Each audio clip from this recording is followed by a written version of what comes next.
Hello বন্ধুরা, আসসালামু আলাইকুম। কেমন আছেন সবাই? শামুস কিচেনে আরও একবার আপনাদের স্বাগত জানাই।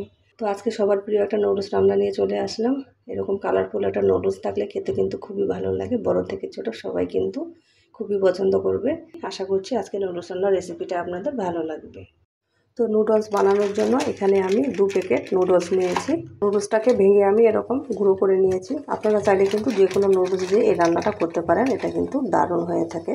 নুডলসটাকে আমি প্রথমে সিদ্ধ করে নেব। তার জন্য একটা পাতিলে আমি গরম পানি বসিয়ে দিয়েছি। তো পানিতে আমার বরফ চলে আসছে। এখন আমি নুডলসগুলো দিয়ে দেব।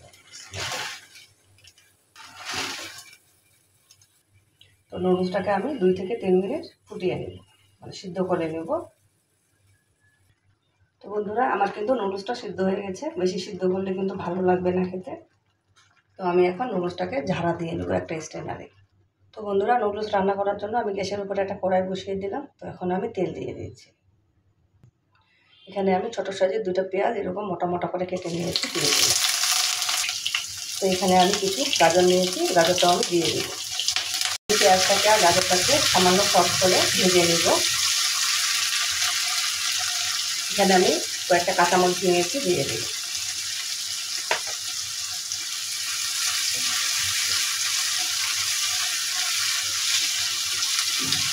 তো আমি গাজরটাকে আর পেঁয়াজটাকে একটু সফট করে ভেজে নিয়েছি। তো এখন আমি সাইড করে রাখছি। আর আমি এখানে একটা ডিম দিয়ে দিচ্ছি। তো ডিমটাকেও আমি ভেজে নেব।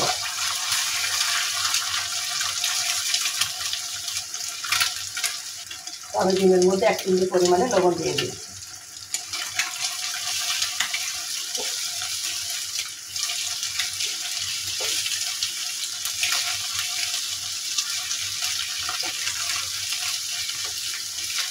এখানে আমি 1 চামচ মতো টমেটো সস দিয়ে দিই। 1 চামচ মতো সয়া সস দিব।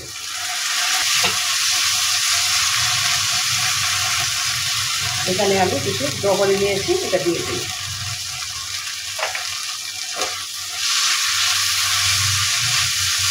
এখন আমি সিদ্ধ করে রাখা নুডলসগুলো দিয়ে দিচ্ছি। নুডলসের মশলাগুলো দিয়ে দিচ্ছি।